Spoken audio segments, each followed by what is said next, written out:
Portanto, o conceito de desenvolvimento é integrador, é um conceito que, o desenvolvimento profissional, que é adequado, do meu ponto de vista, à situação dos profissionais, porque de facto um profissional é ele que constrói o conhecimento, ele e os seus pares, e portanto isso significa que é um processo nunca acabado.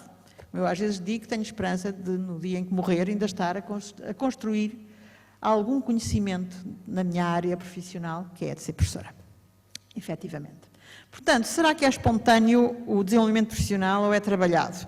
É uma provocação também, claro que não é espontâneo. E não é porque eu trabalho há 30 anos e já tenho estes meninos há 25 que eu fiquei muito competente em saber lidar com aquilo. Eu posso ter muita experiência e não a ter, que é apenas rotineira. Se ela não tiver tido a dimensão da teorização, da análise e da discussão, ela não se transformou em novo conhecimento. E daí que o argumento com que muitas vezes os professores recém-formados se confrontam quando chegam às escolas, que é os mais velhos dizerem: oh, meu filho, isso és tu que vens agora da universidade com essas ideias muito frescas, mas depois a gente já cá está há muito tempo, tem muita tarimba e já sabemos que isso não resulta, e já sabemos que é impossível fazer isto, e já sabemos uma quantidade de coisas que não sabem de facto. Sabem de senso comum, mas não sabem de conhecimento analítico. E é fazendo a análise desse conhecimento que nós podemos chegar a um verdadeiro desenvolvimento profissional.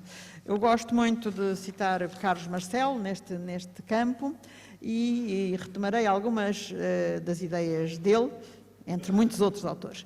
Portanto, por um lado, o desenvolvimento profissional, como é que se opera, como é que acontece ou não acontece? Pela reconstrução continuada do conhecimento profissional. Nós partimos da formação, quando começamos a ser professores, com uma base que é considerada o mínimo necessário, mas ele tem que ser constantemente reconstruído. Por uma melhoria continuada da ação do profissional. Mesmo os professores que são tidos e reconhecidos como muito bons professores, eles têm sempre coisas a melhorar. Mesmo os professores com muitos anos de experiência eu tenho muitos anos de experiência, não me estou a situar no muito bom professor, mas no professor com muitos anos de experiência, ainda hoje falhas todos os dias nas aulas que dou. E a capacidade de ver essas falhas é que tem crescido. E também tem crescido pelo contacto com outros, que são capazes de me fazer ver às vezes. Por outro lado, também resulta este desenvolvimento profissional do benefício da situação complexa que temos nas escolas. O facto de nós termos situações muito mais variadas e muito mais diversas, mais complicadas, portanto, gera desenvolvimento profissional porque obriga a estudar respostas à singularidade de cada situação. Impede-nos de ter um padrão único de ação no nosso desempenho. Outra vertente do desenvolvimento profissional é a construção e o confronto dos saberes entre pares, que é também uma zona tem sido, historicamente, deficitária na classe docente, porque nunca foi induzida, nem nunca foi muito valorizado o trabalho colaborativo, real, que não é só fazermos reuniões, é discutir a nossa prática em conjunto. A avaliação continuada dos processos e dos resultados e a consequente reorientação e melhoria.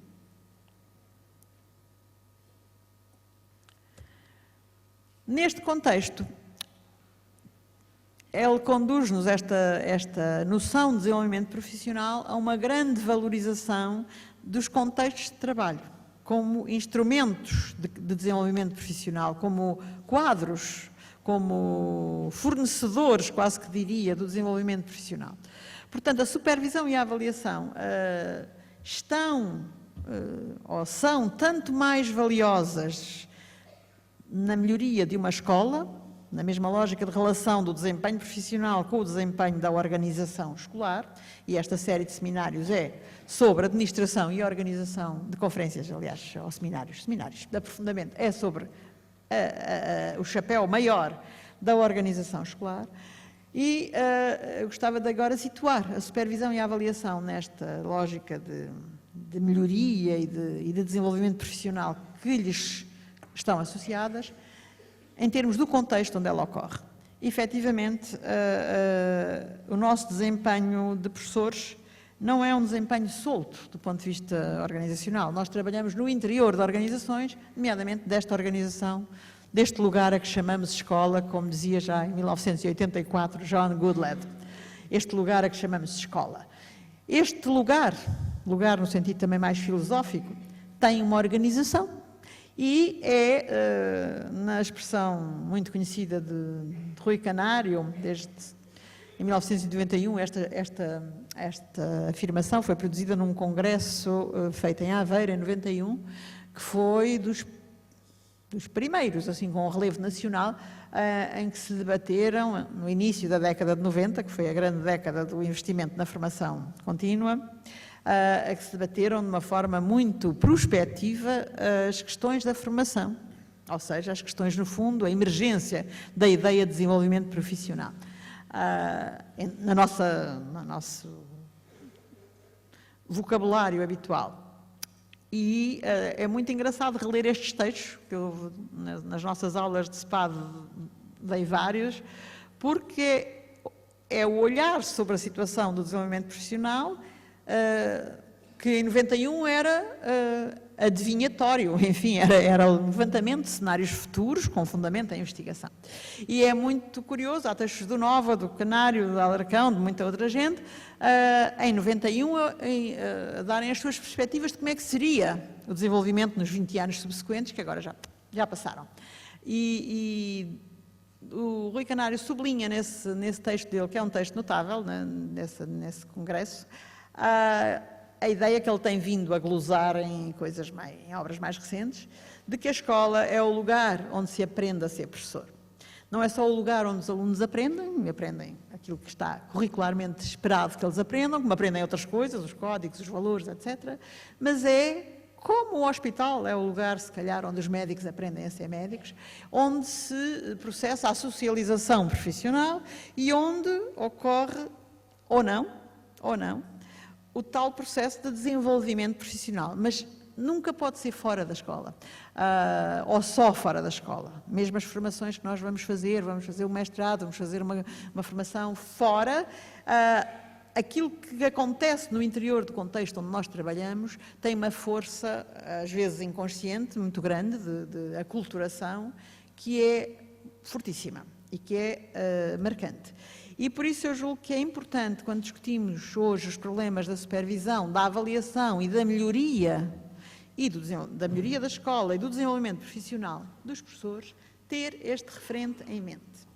E, de alguma maneira, enunciar aquilo que não são realidades totalmente existentes, mas são realidades que fará falta que se construam, do meu ponto de vista.